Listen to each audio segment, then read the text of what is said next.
it's going to be recorded. In fact, it is now currently being recorded, right? So now that we're going to get started, please remember to mute yourselves, which everybody is except for Ildiko, which is fine because she's my interviewee. So we're perfect. All righty. So good morning, good afternoon, good evening, everyone, wherever you are in the world. Thank you for joining us today for our monthly Global Chamber Export-Import Forum. I'm the moderator, Anita Radal, president of SBPI Services. Based in Southern California, I connect importers and global companies to the best currency exchange company for them based on their location in the world, as well as the location of the companies they do business with.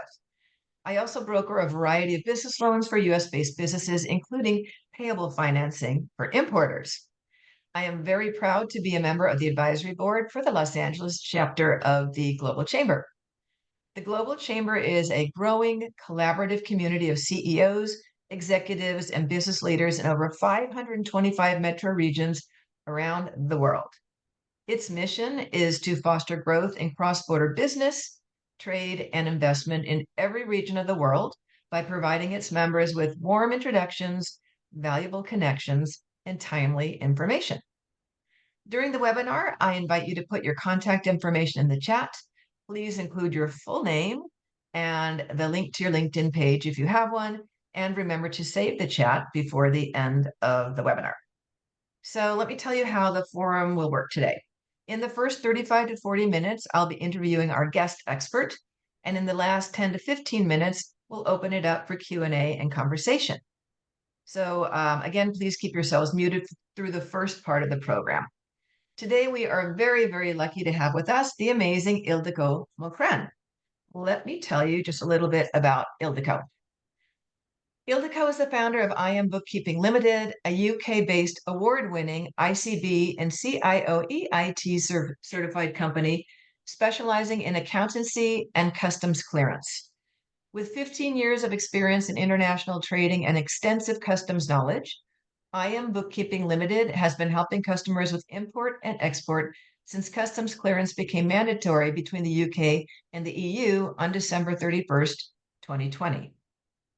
As a member of the Chartered Institute of Export and International Trade and the first international partner of the Hungarian Customs Affairs Association, I Am Bookkeeping Limited proudly offers a wide range of customs services. So I am going to start off with some generic questions, like icebreaker questions for Ildiko. And just to give you an idea as to what she's doing. So Ildiko, first question for you is, what in the world got you into the customs field? Right. Actually, before Brexit, I ran my bookkeeping practices with a client base that mainly trade with the EU. So, but actually Brexit happened on overnight, and even though the transition period took 4 years, and my interest in international trade took me on a new path with a lot of learning, and I extended my business services with customs brokerage to provide a one-stop shop for service for our client in 2021. Okay, interesting. All right, so you do what you do. What do you like the most about what you do with regard to customs? Right. I actually like helping people to understand, the customs legislation in the UK, and actually I love working with the Hungarian Customs Association to keep their members up to date with the upcoming changes in the UK customs legislation and the challenges that I'm facing, and keep learning from them. So it's just every day is a challenge, and just keep learning and make new experiences. It's what I love to do, actually. Okay, that makes perfect sense. So on the flip side of that, what do you like the least about all of that? The people's ignorance. What I mean is it has been 3 years since the transition period ended, and there are businesses both in the EU and the UK who don't want to be involved because they don't know what to do, or simply ignore the fact they have to deal with the customs process. So they delegate the whole process to their buyers or sellers. So it's just the ignorant about the fact do what we need to do to keep trading, or just ignore the whole things and shut down the companies, or just stop trading with the EU because of Brexit. Okay, that makes sense. So it makes your life more complicated for sure. All right, so let's now dive into some more specific questions regarding trade between the EU and the UK. So how exactly, I know this is a really broad question and has 1,000,001 parts to it. However, in 2 to 3 minutes, how did Brexit affect EU and UK trade, the trade between the European Union and the United Kingdom? Right. It's actually the import export. It's significantly drop in both sides in the UK and the EU. As I mentioned in what I don't like least, it's because of the trade barriers, more administrations. It's more cost involved. A lot of businesses decided to stop trading between the EU and UK, or and this is mainly affecting for this small to medium size enterprises is SMEs, because the bigger ones, they just relocated under the transition periods to the EU from the UK, or just set it up in an EU branch as well, and so they can do that, but the SMEs is actually can't, because they don't have enough funds, to operate in two sides of one in the UK, one in the EU. So this is the most significant things how is Brexit affected. So for companies that didn't want to continue having to deal with the new cross-border, red tape, companies in the EU obviously have more options because they still have a boatload of other countries to trade with. Did you see any companies that were UK based that just basically said, so all we're going to do now is focus on the UK? And does that include other members of the Commonwealth? Like, can they automatically export like to Australia or to Canada? Well, it's actually the UK did it well because they managed a lot of trade agreements under the transition period. So they opened a new market for the UK companies, but it's the between the EU and UK, the trade is significantly dropped, and it's just slowly improving. But yeah, it's opened the world for the Commonwealth and all the other countries. As I mentioned, they managed really well and make a lot of trade agreements. Some is much better than they got before they been in the EU. So. Wow. Okay, that's interesting. Okay, good. I'm glad something got better.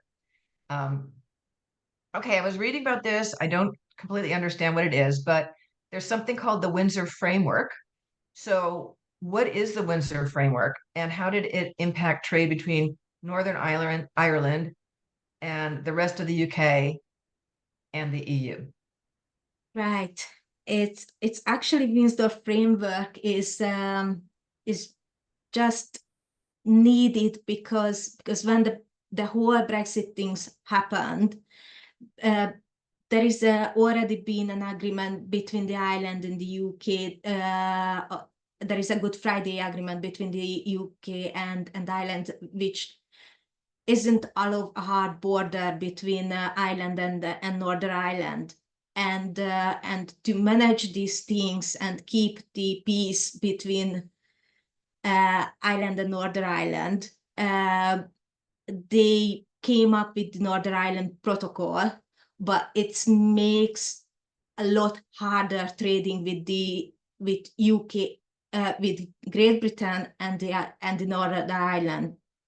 So in 2023, they decided to review the Northern Ireland Protocol and signed the Windsor Framework, which became active on 27th March, and is actually just modified the Northern Ireland Protocol, easing trade between Northern Ireland and Great Britain.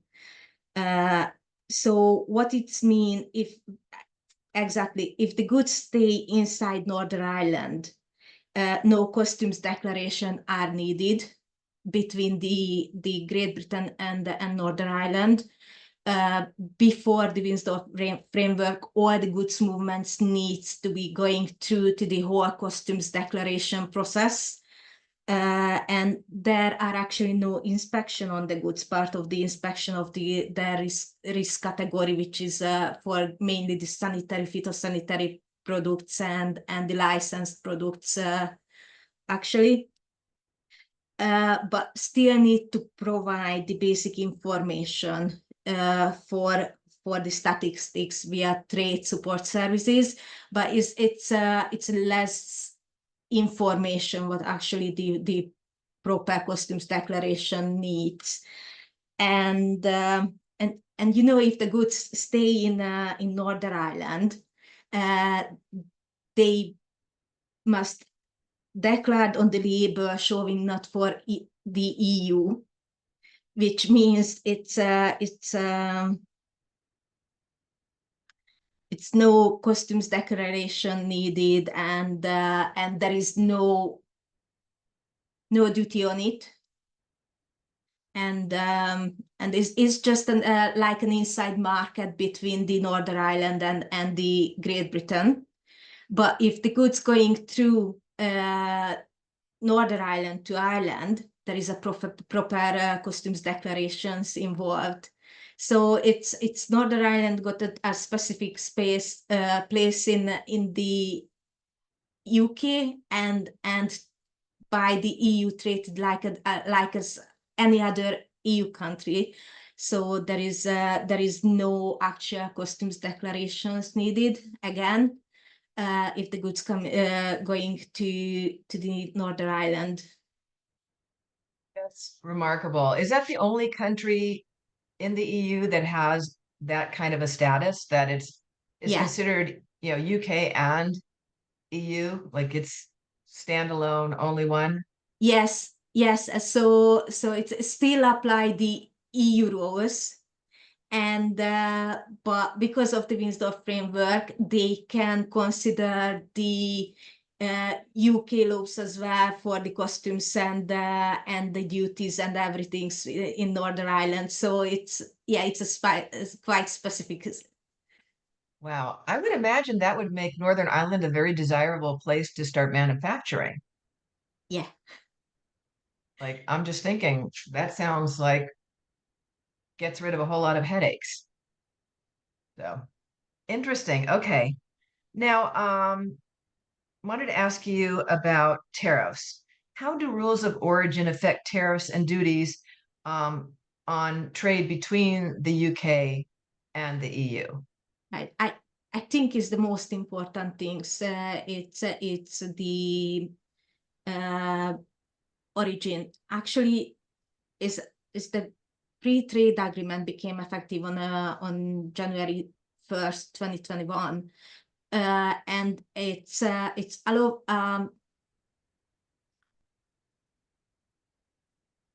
a free, well, that is without import duty and quotas for both parties, which means if the businesses got the preferential origin certificate, so they can provide their goods came from the EU or in the EU or from UK, there is no import duties on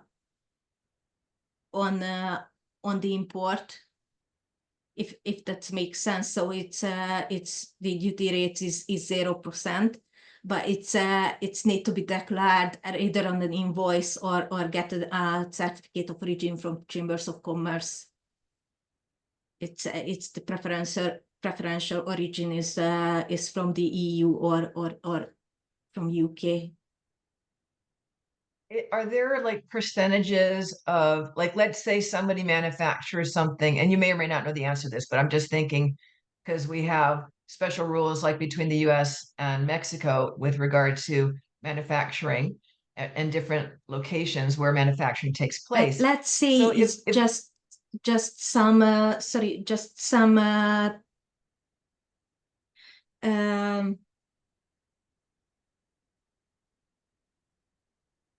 does it have to be a some certain foods. percentage? Yeah, You know, there is a different percentage. Like if you got if you want to import a piece into the UK and is the preferential origin in from the EU, there is 0% of the duty rate, but it's if you don't have, the third country's percentage is 18%. So it can be made a big difference, is just because the third country is without preferential origin, it's got an 18% duty rate on it. For example, okay. the peas in Okay. a bottle or something like that, Yeah, yeah. Okay, interesting. Now, let's see. Let's talk about VAT, which in the US, a lot of people, unless they've traveled to Europe, don't know what it is, or South America, value added tax, which is very similar to our sales tax here in the US. So, what are the rules regarding value added tax registration for businesses trading between the UK and the EU?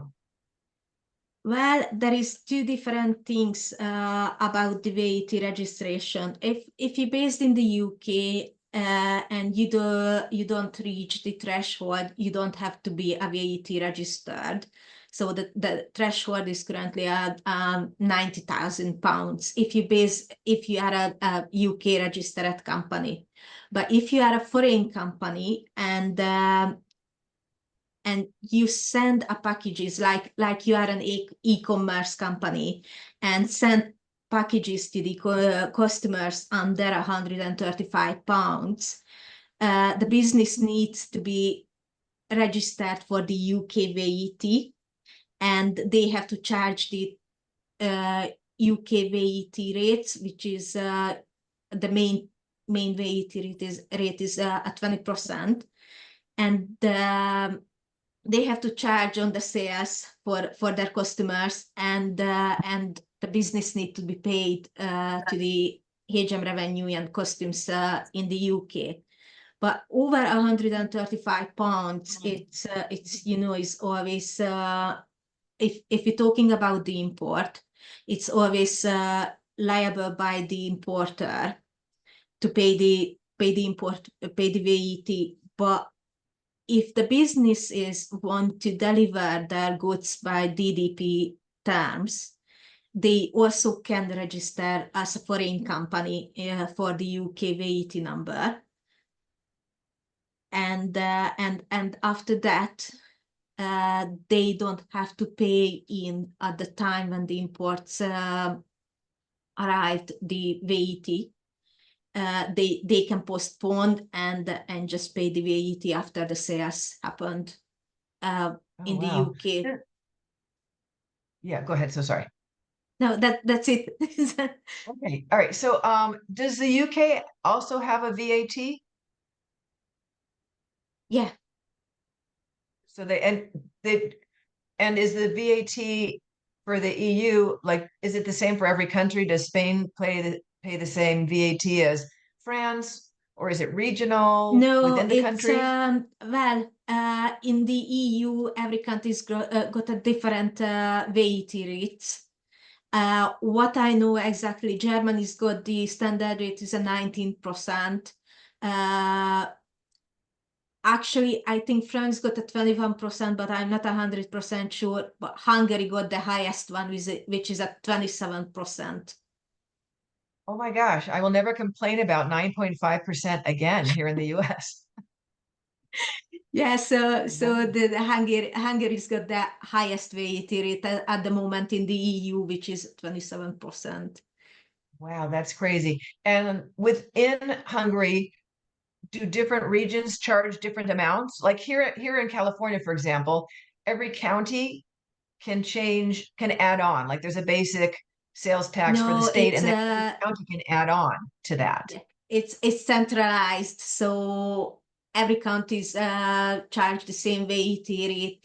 It's differential by products, but I think is the lowest one is a 5%, but I'm not 100% sure. I know the highest one is and the standard rate is at 27%, which is the That's highest like in the mind EU, blowing. or Mind probably in blowing. the world. Yeah, wow. Are there any products that are exempt? Like, for example, here in California, certain foods, like food staples, like milk and fruit, there's no sales tax on that because you Right. need it to live. In the UK, yes. So all the foods which is not like the chocolate, it's a 0%. And there is an exempt like the child clothes and some other things which is actually not under the rule of the VAT, and the energy is a 5%, and all the others at 20% rates. Okay. So lots of things to keep track of. That's crazy. All right. On the UK government side of things, what are their plans for reducing customs red tapes for products moving from the EU to the UK and from the UK to the EU? Like, are they trying to make it easier? Will they make it easier? They try to make it easier. Firstly, they want to implement the single trade window, which means currently we have to put the same information in a least two different systems, depending of the goods. But like for example, if any food products coming into the UK need to do a pre-notification, so we have to submit the information twice, one for the IPAFS system, which is just specifically for the foods and animal and plant origin things and products, and also the proper customs declaration. And this is what they to try to bring together all the systems what we need to use at the moment, and reduce the duplicate informations, and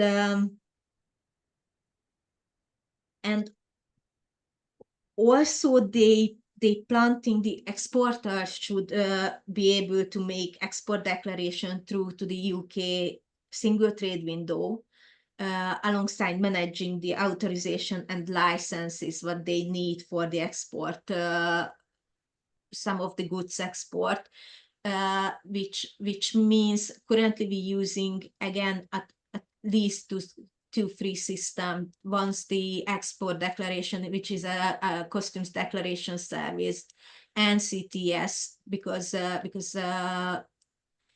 if the goods going into the EU but not like France or Netherlands need to be get a transit document.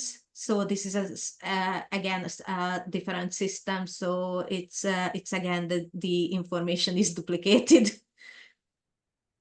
Oh my So goodness, yeah, that's they try to ease the administrations bit, and just submit the technical information once, not twice or 3 times, but hopefully they will implement it by end of this year, but we'll see. So every time someone has to input information, there's a chance they could make a mistake. So is what happens if someone makes a mistake or one of the 2 or 3 reports is different from the others and it's just a typo or somebody dropped a 0 when it should have been 10,000, it was 1,000 or whatever. So who catches that, or does it always Well, get caught, or well, on the import bit, it's if the goods subject on for the inspections, the customs officer will pick that up. If we can't realize we made a mistakes, because if we made a mistakes, we can amend the customs declaration or the IPAF system until the goods arrive into the country. So, but it can be caused a lot of delays, can be caused an overpaid or underpaid duties, so we always doing another check, like we checked every single transactions twice before we submitting, but it's later we do the checks again, and if we realize any problems, we just going to submit it to the customs authority. About the export, again, if there is a difference, because there is a,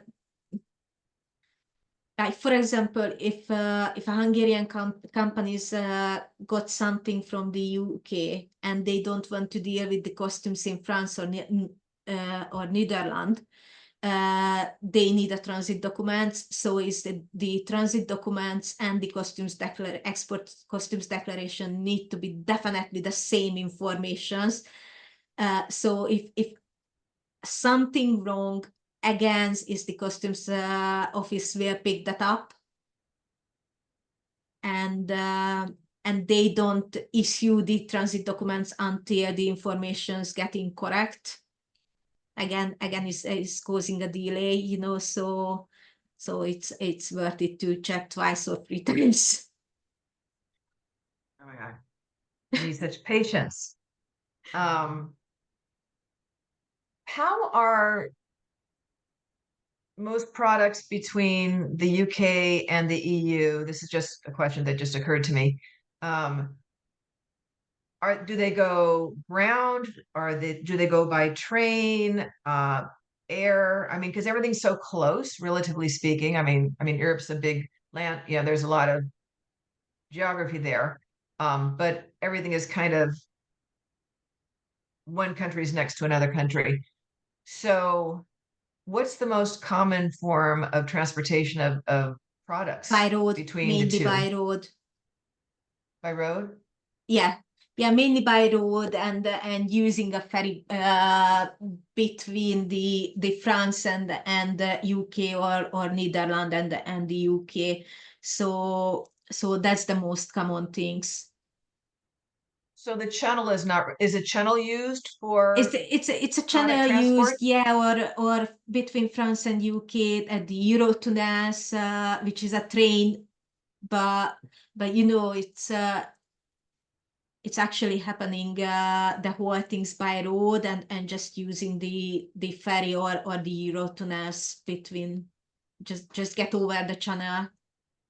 Okay, and those are ferries that are specific for shipping, or do they also, like, is it for people wanting to go across as well, or just products?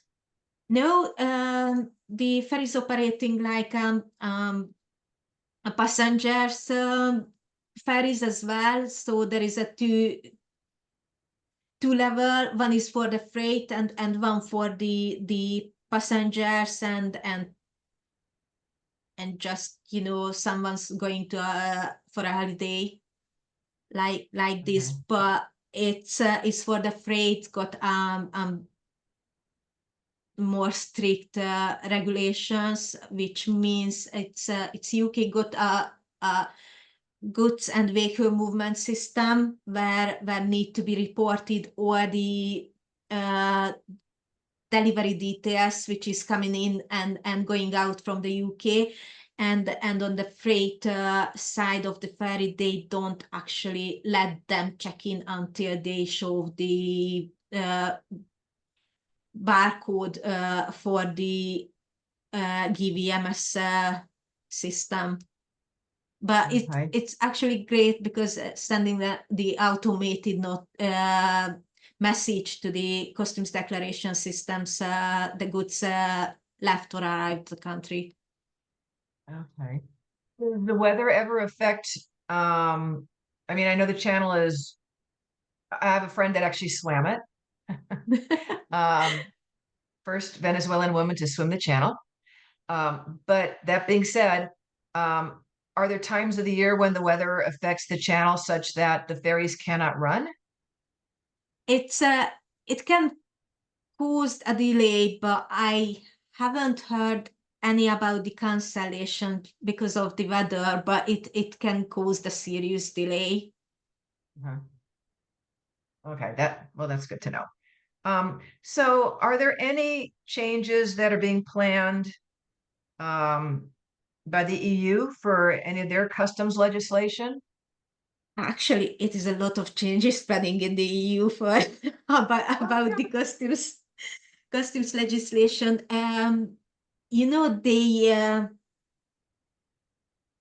ask a couple of experts in 2020 to make an action plan for reform the existing customs procedures and policies in the EU. And the action plans comprises 17 actions up to 2025. So they introduced a lot of them, but it's still a lot things are ongoing, and it's probably a delay again, but they working on it. Which means at different fields beyond the customs policies in areas such as risk management, managing e-commerce, trade, the promotion of compliance and customs authorities acting as one. What this means, the plan includes the EU joint analytics capabilities, which means in a central systems get all the EU countries data and they can analyze it. Also, they planning to cancel the 150 euros limit for small value packages, which means at the moment there is no duty on the 150 euros packages. But once they cancel it, it's need to pay the duty on it, not just the VAT for the consumers. So they also planning a centralized customs service, and customs authorities. So they want a same policies in every countries. They following the EU directories at the moment, but it's the different countries is implicated differently, you know, at the moment. But they want to centralize this, and they want to centralize the customs clearance. So it doesn't matter if the goods going to Hungary, Romania, or Slovakia, they still can get the customs clearance on the same VAT rate in France or something like that. This is what they actually planning at the moment. And they introduced the new import and export system, which is the export system. I specifically know in Hungary will be introduced from 2nd of December this year. So coming up in this December? Yeah. Oh, wow. So this is like a totally off the wall question, but do you feel that there was any resentment on the part of the EU when the UK left, and so that they're not as eager to create all these new agreements to make it easier since it was easy, and then the UK left, and now it's not easy? Yeah, it's actually the trade agreement between the EU and UK. It's due to for the first review, but what the UK declared, they definitely don't want to go join again to the EU, and they don't want the customs union with the EU as well. So we still keep to doing the customs declaration and comply the trade agreements, but we'll see how they can ease up. Actually, that I think it's at the moment the most easiest way to ease up is just digitalizing the trades between the EU and the UK, which means don't have to carry out the paperworks with the goods. So and I know they're working on it, They should but be. we'll see. Yeah. Yeah. Okay. Are there any other changes that we haven't already discussed that are expected with regard to goods moving from the EU to the UK? And like, when do you think those might take place? Right. There is one change which is upcoming on 31st of October this year. Wow. It's is the safety and security declaration on the imports from EU. At the moment, we don't have to do it. It's just enough for the customs declaration, but as the safety and security declarations, it involves again the route of the goods, the carrier's name, and a lot of extra things what we actually don't have to put it on the customs declaration. And there is a national transit system which is actually same, and NCTS, which is actually same with the EU. And the phase 6 arrives in 2025, which is hopefully includes the specific new requirements for safety and security data elements, so we don't have to do it twice. But we'll see. It's actually about the goods which is in transit,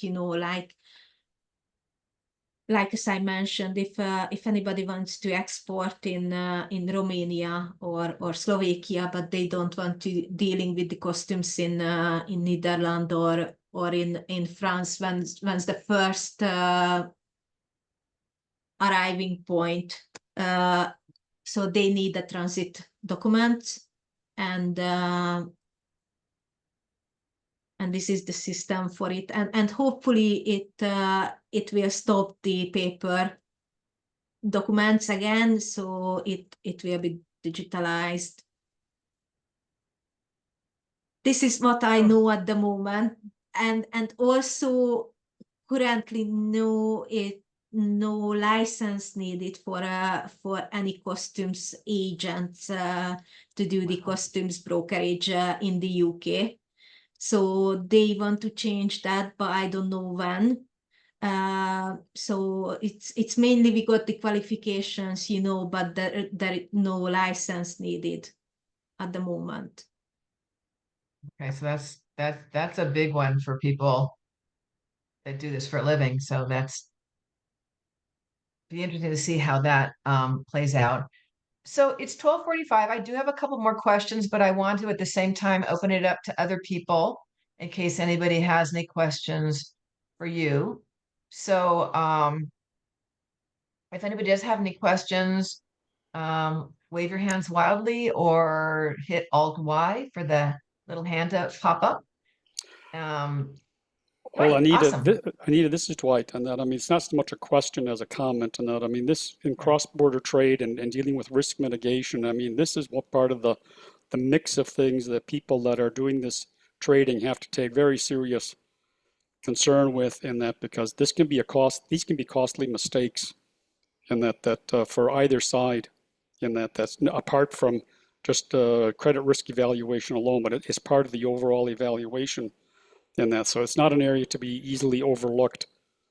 Whether it's moving in, goods from the UK to Europe or vice versa, or even elsewhere, as a broad, topic of handling this. And I like the idea that things are moving more towards a digitalized manner, because that's how procure to pay systems are going in across different companies, and that where it's getting fully digitally optimized.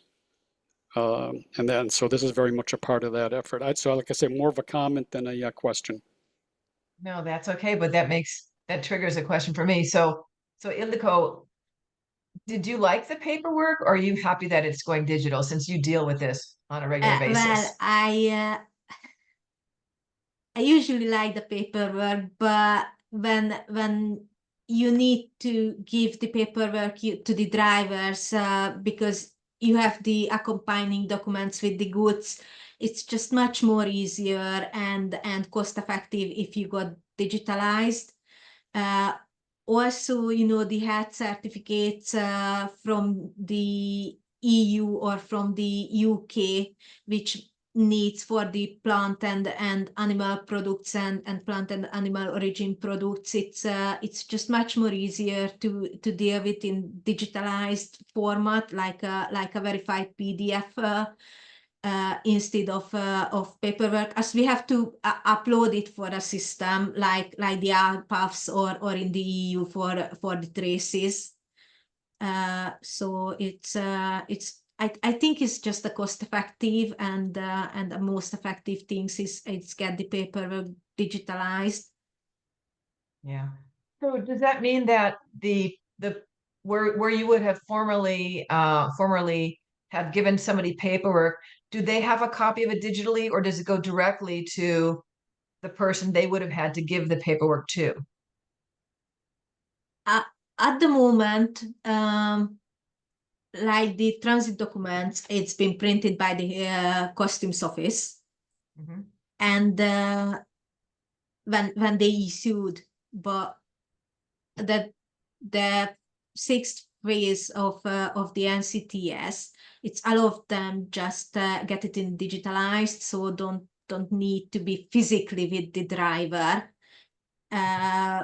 which actually I think is just make the driver's life easier, because they don't have to look after a lot of different paperworks.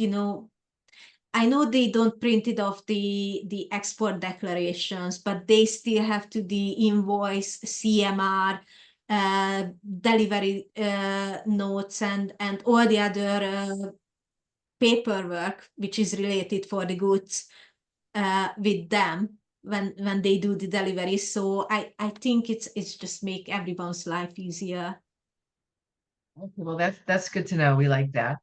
Um, so our products can be returned if there's not compliance with the paperwork, right? Like, are they held, and then if whatever is needed isn't produced, do they actually send shipments back?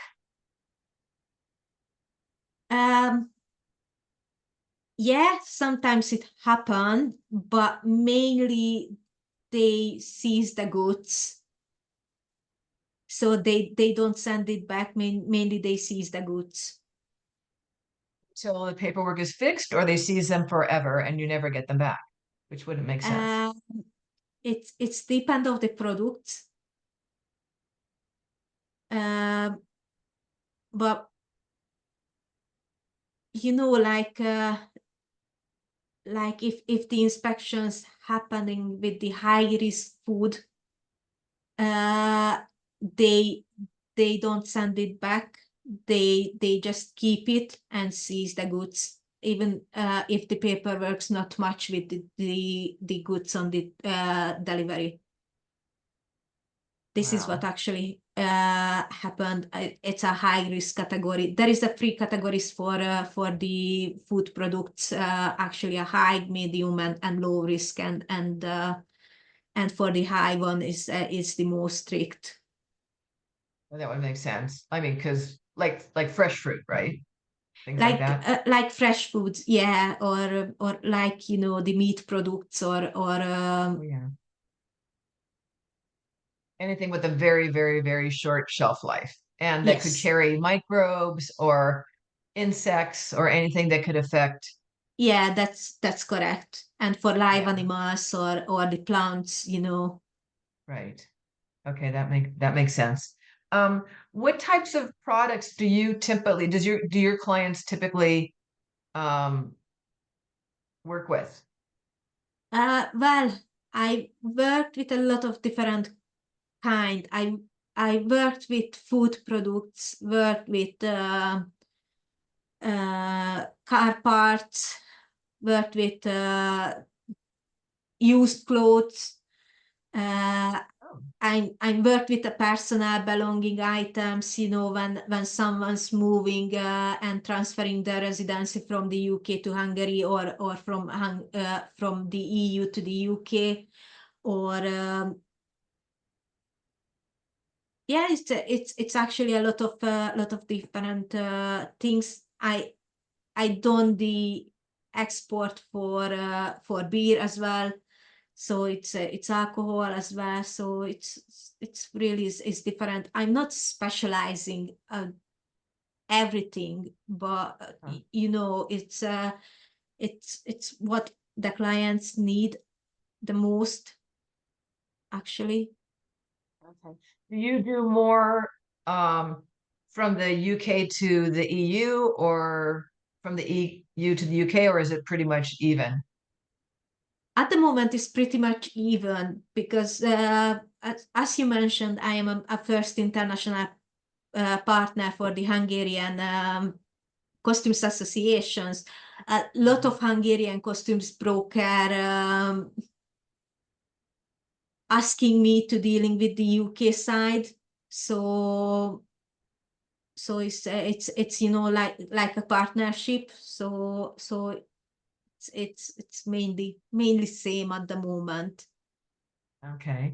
And when is the busiest time for you for that? Like, is it the holidays when people are sending gifts or, um, when stores are stocking up on different products because we're already in mid-August, almost to the end of August, the holidays start, people Well, start shopping in November. this is the quietest period at the moment. The August, what I seen it was the quietest period. The most busiest time, I think, from October until Christmas, when the traders try to stock up, Yeah. and but it's mainly same in every month for me. But as I said, it's this year the August was the quietest one. Got it. Got it. Okay. All righty. Does anyone else have any questions? Is there anything that I didn't ask that I should have asked you that you want people to know? If they need help in the UK, and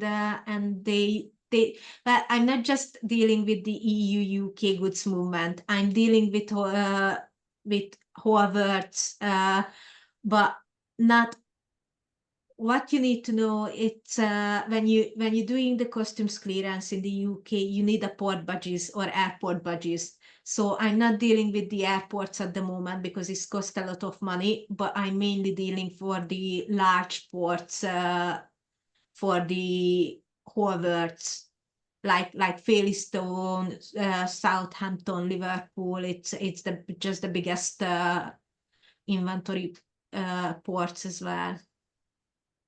Okay, awesome. Um, and from the ports, like the stuff gets shipped ground very quickly within the UK, right? Because it's just it's there in a matter of days, I would imagine. Yeah. Okay. All righty. So let me wrap up. And thank you again so much, Ildiko. I know you put your contact information in the chat, so anybody can reach out to you, which I hope they do if they have need of your services, not only for the customs, but also for bookkeeping if they're in the UK.